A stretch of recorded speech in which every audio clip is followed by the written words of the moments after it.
காந்தி ஒரு கள்ளுக்கடை மறியல் போராட்டத்தை அறிவிக்கிறார். இப்போ என்னன்னா, இந்த விஸ்வநாதன் கள்ளுக்கடை மறியல் போராட்டத்தில் கலந்து கொள்வதற்கு பெயர் கொடுக்க வேண்டும்.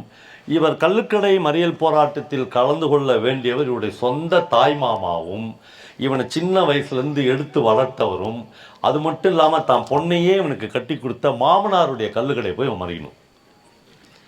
இப்போது கோபாலகிருஷ்ணன் நாயுடு அப்படின்னு ஒருத்தர் தான் காங்கிரஸ் கமிட்டியினுடைய தலைவராகிறார். அவர் ஒன்று கூப்பிட்றாரு, விஸ்வநாதா, உங்கள் மாமனார் கடையாக போய் நீ மறியல் பண்ண போகிற, நான் பக்கத்து ஊரில் உன்னை போட்டுறேன். காந்திக்குன்னா தெரியவா போகுது, காந்திக்கு தமிழ் தெரியாது, இந்த கல்லுக்கடை தான் போய் மறிக்கணும் அப்படின்னு ஒன்றும் அவசியம் இல்லை, அதனால் நீ அங்கே போயிடு அப்படின்றார். அவன் சொல்கிறான், அதை விட நான் செத்தரலாம், எங்கள் மாமனார் கடையே இவர் தான் வளர்த்தவர், சின்ன வயசுலேருந்து பொண்ணு கொடுத்தவர், மாமனார் கடையே நான் போய் மறியல் பண்ணுறேன், வேணாண்டா உறவு கெட்டுரும் அப்படின்றா. அவன் சொல்கிறான்,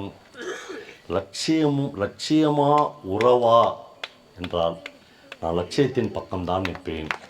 ஏனென்றால் நான் ஒரு நீங்கள் காங்கிரஸ்காரன் நான் சொல்லும் போதெல்லாம் இந்த காங்கிரஸ்காரங்களை நீங்கள் மைண்ட்லேயே வச்சுக்கூடாது. இப்போ எங்களுக்கு இன்னும் 10 சீட்டு கூட 5 சீட்டு கூட, அந்த காங்கிரஸ்காரங்க இல்லை, இவங்க வேற காங்கிரஸ்காரங்க.